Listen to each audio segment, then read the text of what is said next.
and then Jamal for the first two questions. Hey, Coach. How you doing? Comment on the training camp so far and that Joe Schobert has had, and do you believe in the cliche that there are guys that have a nose for the football? I thought Joe's, had a really good camp. Early on, there was some difficulties with some terminology. They call it one thing, and we call it the same thing here. And those things kind of got crossed up early on in training camp for him. But, the last couple of weeks, we've really seen an improvement in the execution of the defense and what we're asking out of him. But that was the biggest thing in the free agency when that started to open up, that he just has a natural instincts to find the football in the run game. He's very intelligent. He's a great leader for us, and really excited about, what he brings as our starting Mike linebacker. And in pass coverage, he's gotten Gardner a couple of 3 times this training camp. So does he also have a knack for the football in that regard? Well, I think he's just a natural playmaker, run and pass. But you see him really executing. He has, stolen a couple passes for us and that kind of stuff. And he does a great job with his fundamentals, reading his keys. And I think that allows him with his instincts to make a lot of plays. Thank you. You bet. Thank you, Gary. Thank you, Smetter. Let's go Jamal and then Shipley. What's going on, Coach? What's going on? How have you felt about your defensive back group so far through training camp, specifically kind of looking at some of the young guys that are trying to make their mark? Yeah, obviously we feel very comfortable with CJ. I think he's making strides. He's a natural athlete. He really looks smooth out there. At times I go, geez, Tim, our secondary coach, doesn't look like he's going very hard, but he's just so smooth. So we're excited about CJ. We got Barku, we got Brooks, who's a veteran. That's competing along with Clay Brooks and Amari. So we have a lot of competition going on right there. Obviously, we got a couple more days to help figure us out what we're going to do back there. But, I think they're all playing well. They all have a skill set. It may be different, but they do have a skill set, and we just got to be able to, whoever we decide that we're keeping to make sure we can put them in that position to be successful that matches their skill set. How about the safety group? I mean, you got a guy like Brandon Watson who was with you last year who switched positions there. I know Jones has kind of piqued your eye a little bit throughout camp. Ronnie Harrison, obviously. What have you thought about your safeties? I think we're about 4 or 5 deep there, to be honest with you. B-Watt, this is really the first time that he's played safety. He come in, at Michigan, he played corner. He's playing free safety for us. So early on, there's a lot of stuff new to him, but you really see him executing now. I think I call him Kid Rock, our young man out of Wyoming. He's had a good camp along with Josh, and J-Dub is solid as always, knows exactly what you're doing. He's kind of the general back there. And Ronnie's really showed up the days that we have pads and being physical. I think him and Josh are both physical. So I think we got a really, really solid group. I think we've increased our depth back there compared to where we were at a year ago. So if somebody does go down, I think we got quality guys to back that position up. And then obviously Daniel, being a rookie, has really flashed at times. I think he's coming back from this little nick that he had, and he's been on the grass the last couple of days, and we're seeing great things out of him. Thanks, Coach. You bet. Thank you. Thank you. Let's go over to Kid Rock fan John Shipley. Yeah. Hey, Coach. It's been a couple of weeks now since Caleb and Chaisson was able to get back on the practice field. Just have you been able to see some growth from him? Yes. I was talking with Dave and Doug the other day. I think he's a lot stronger than I anticipated. When he gets down there and lines up on tight ends and stuff, he's a lot stronger than I thought he was going to be. So we're really excited about that, the strength, and he can play, and we can get both of them on the field at the same time in a lot of situations, him and Josh. But the biggest thing is you see him really show up as a pass rusher. He's getting on edges. We need to continue to work with some power and that kind of stuff. But you see a natural pass rusher, which is really nice to see, especially as a rookie. And I think there's a big upside, not only in the run game, but as a pass rusher. Thanks, Coach. You bet. Thanks, John. Let's go over to John Reed and then Hayes.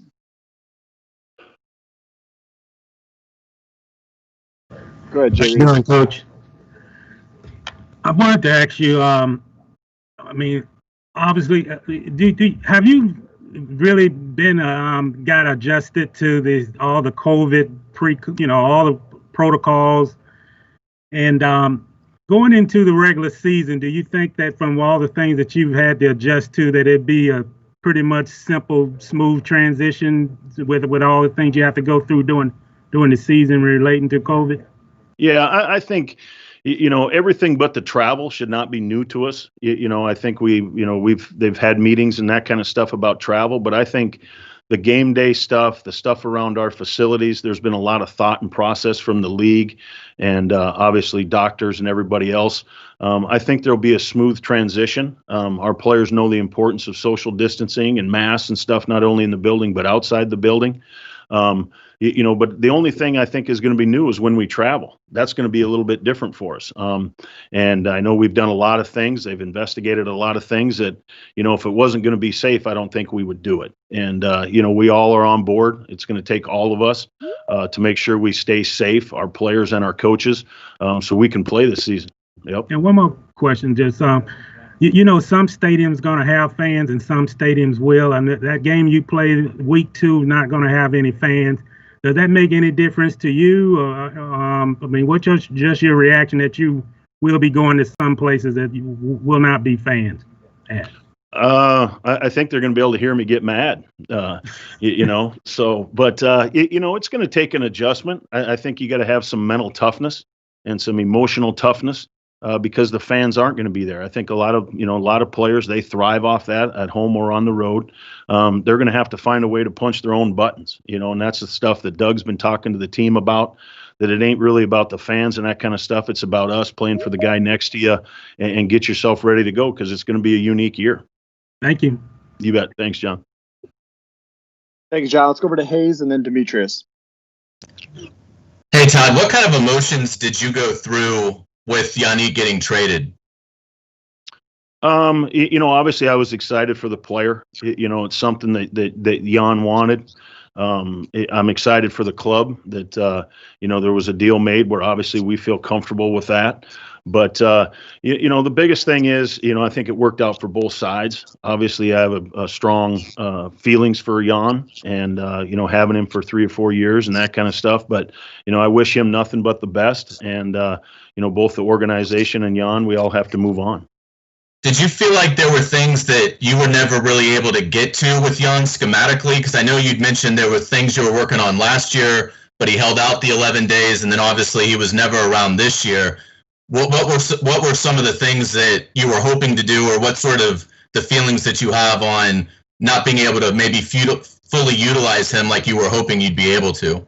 Well, I think a lot of it was, we were going to move him around a little bit. Jan's a very intelligent football player. We were going to do some things schematically, obviously, just to move him around, get him on space, get him in edges.